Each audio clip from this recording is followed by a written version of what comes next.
அடுத்தது ஃபைக்காலஜி. ஸோ ஃபைக்கோ அப்படின்னு சொல்லி சொன்னாலே வந்து பார்த்தீங்கன்னா ஆல்கே அப்படின்னு சொல்லி அர்த்தம். ஆல்கே, ஆல்காக்கள் அப்படின்னு சொல்லி தமிழில் படிச்சிருப்பீங்க, அல்லது பாசிகள் அப்படின்னு சொல்லி சொல்றது. அதை பற்றி படிக்கிறது தான். Phycology is the scientific study of algae which is known as a diverse group of aquatic living beings. இந்த ஆல்கே அப்படின்னு சொல்லி சொல்றது டைவர்ஸ் குரூப்னா என்னது?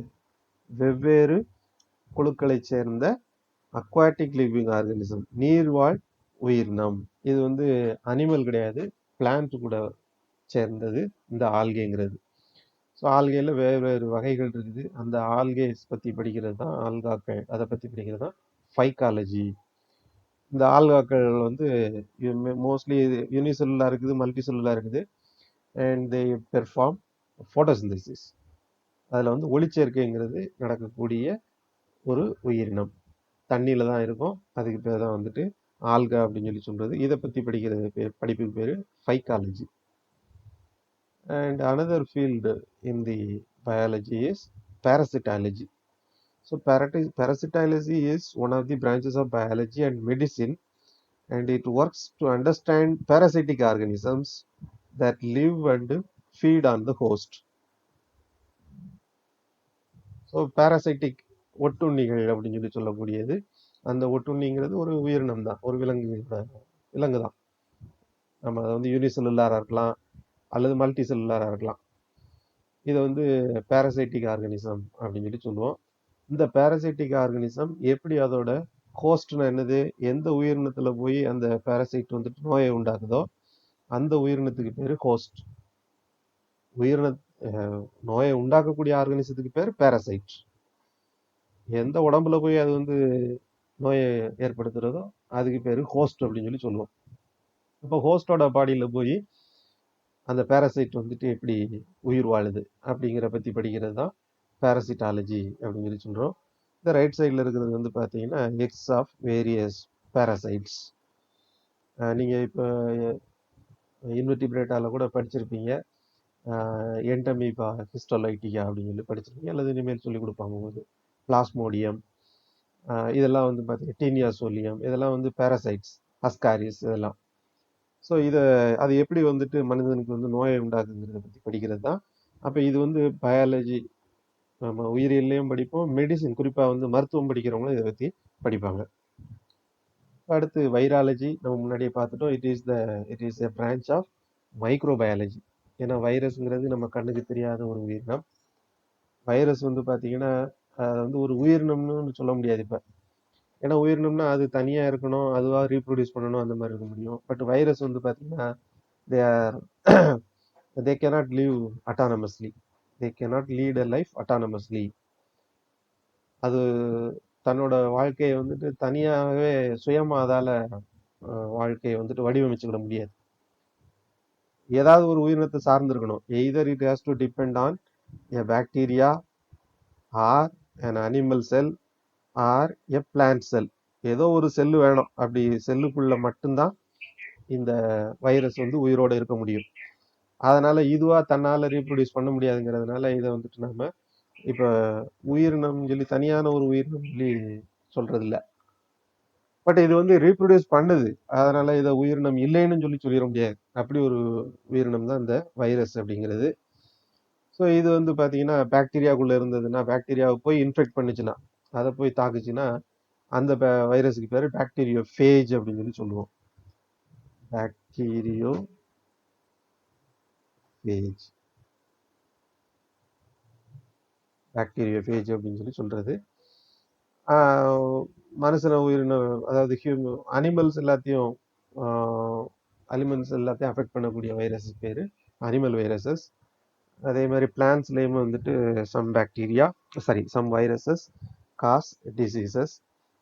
அதுக்கு பேர் வந்துட்டு பிளான்ட் வைரஸஸ் அப்படின்னு சொல்லி சொல்லுவோம். பிளான்ட்ல வந்து பார்த்தீங்கன்னா very important and economically important virus is tobacco mosaic virus அப்படின்னு சொல்லி சொல்லுவோம். டிஎம்பி அப்படின்னு சொல்லி சொல்லக்கூடியது. இது ஒரு முக்கியமான வைரஸ். பயோடெக்னாலஜி எல்லாத்துலேயுமே வந்துட்டு இந்த வைரஸ் வந்து அதிகமாக பிளான்ட் பயோடெக்னாலஜியில் பயன்படுத்துவாங்க. Most of the viruses they cause diseases. சில எக்ஸாம்பிள் மட்டும் இந்த படத்தில் கொடுத்துருக்கோம். இன்ஃப்ளூயன்ஸா வைரஸ் பாருங்க, it affects lungs. Corona virus most popular virus, it also affects the lungs.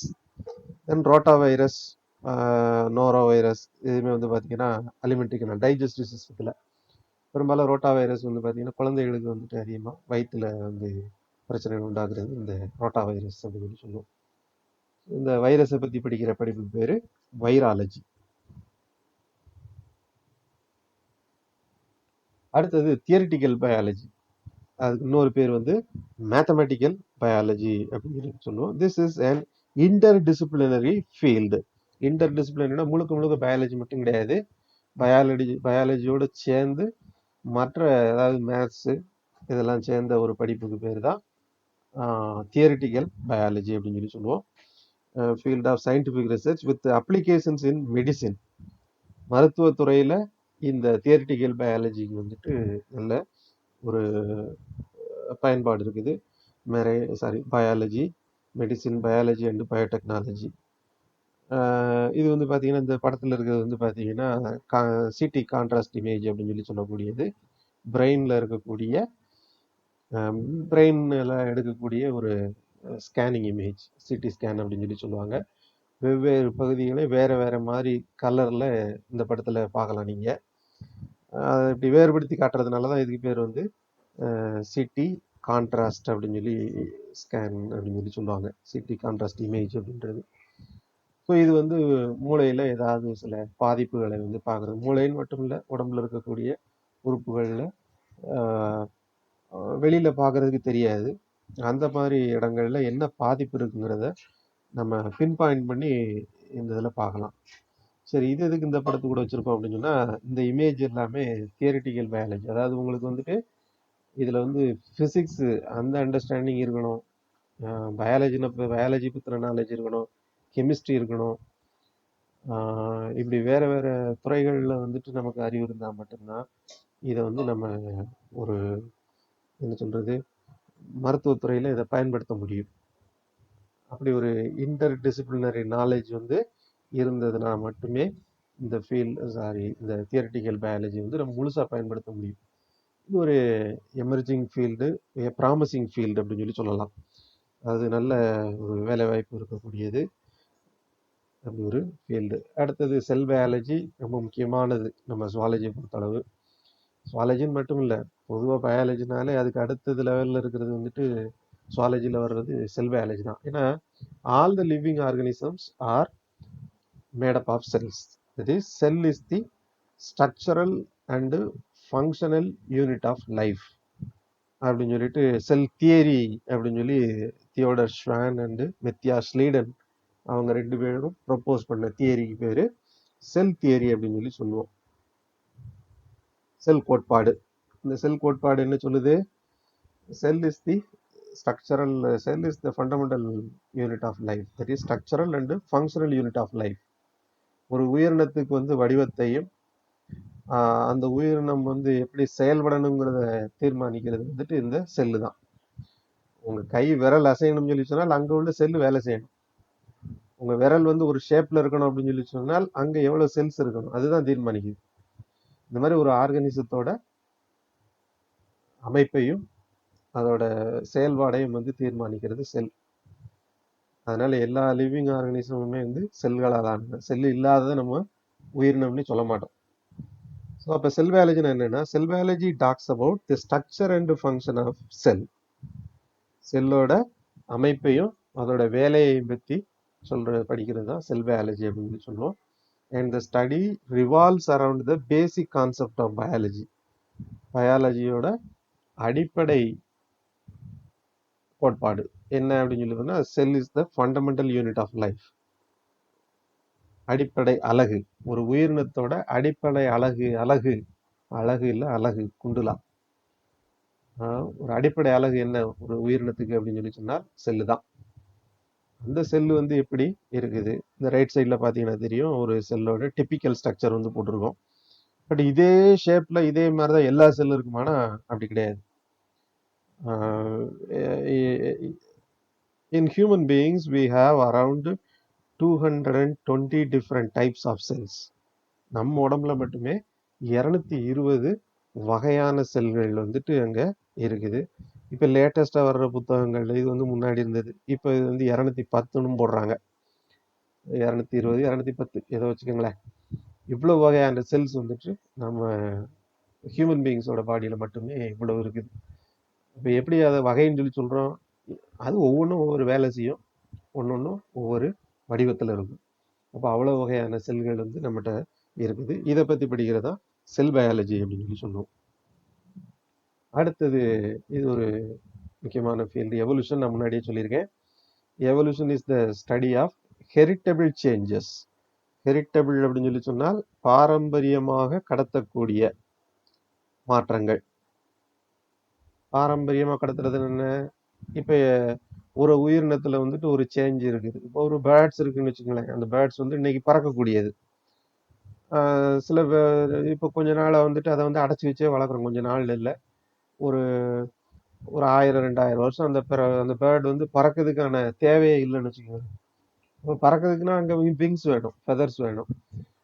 பறக்கிறதுக்கே தேவையில்லை அப்படின்னு சொல்லி சொன்னால் அதோட ஃப்ளைட் மசில்ஸ், பறக்கிறதுக்குன்னு உள்ள மசில்ஸ் இதெல்லாமே வந்து மாடிஃபை ஆகும். ஏன்னா அதை யூஸ் பண்ணல, அதுக்கு தேவையில்லை. அப்ப இந்த மாதிரி பண்புகள் எல்லாம் அதோட அடுத்தடுத்த ஜெனரேஷனுக்கு இதெல்லாம் கடத்தப்படும் போது அடுத்து காலப்போக்கில் வந்து பாத்தீங்கன்னா இன்னைக்கு பறந்துகிட்டு இருக்கிற அந்த பறவை வந்து நாளைக்கு பறக்காமல் போகலாம். நீங்க அடுத்த செமஸ்டர்ல கார் டேட்டால வந்து படிப்பீங்க. ஃபிளைட்லெஸ் பேர்ட்ஸ் சொல்லிட்டு ஒரு குரூப் ஆஃப் பேர்ட்ஸ் வந்து இருக்குது. ஃபிளைட்லெஸ் பேர்ட்ஸ், பறக்க முடியாத பறவைகள், பறக்க இயலாத பறவைகள் அப்படின்னு சொல்லி சொல்லுவோம். ஒரு காலத்துல பறந்தது, இப்ப வந்து அது பறக்கவில்லை. அப்படி இருக்கக்கூடிய பேர்ட்ஸுக்கு பேர் ஃபிளைட்லெஸ் பேர்ட்ஸ் அப்படின்னு சொல்லி சொல்லுவோம். இந்த மாதிரியான மாற்றங்கள் எல்லாமே வந்து 1 வருஷத்துல 2 வருஷத்துல 10 வருஷத்துல நடக்கிறது இல்லை. It will take thousands of years. இப்படி வேறு வேறு மாற்றங்கள் அடைஞ்சுதான் இன்னைக்கு வந்து பாத்தீங்கன்னா ஏகப்பட்ட லட்சக்கணக்கான உயிரினங்கள் வந்து பூமியில இருக்கு.